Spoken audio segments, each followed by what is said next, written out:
नमस्कार, मी स्वयंशंकर काळुके. मी इयत्ता 11वीमध्ये मधुजा स्कूल व ज्युनियर कॉलेज फलटण मध्ये शिकत आहे. मी विकसित भारत बिल्डथॉन 2025 या स्पर्धेसाठी हा ऑब्स्टिकल अवॉर्डिंग रोबोट तयार केलेला आहे. या रोबोटचे युजेस असे आहेत की इंडस्ट्रियल एरियाजमध्ये ह्या रोबोटचा आपण यूज करू शकतो माल वाहतुकीसाठी.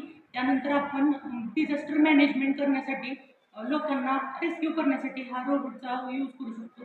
घरामध्ये आपण घर स्वच्छ करण्यासाठी या रोबोटचा उपयोग करू शकतो.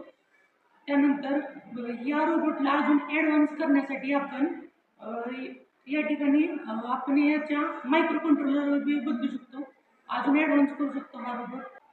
आपण हा रोबोट युद्धामध्ये सुद्धा यूज करू शकतो. युद्धामध्ये मानवी प्रक्षेपणासाठी हा रोबोट यूज करू शकतो आपण. त्यानंतर हा रोबोट कमी खर्चामध्ये तयार होतो. धन्यवाद.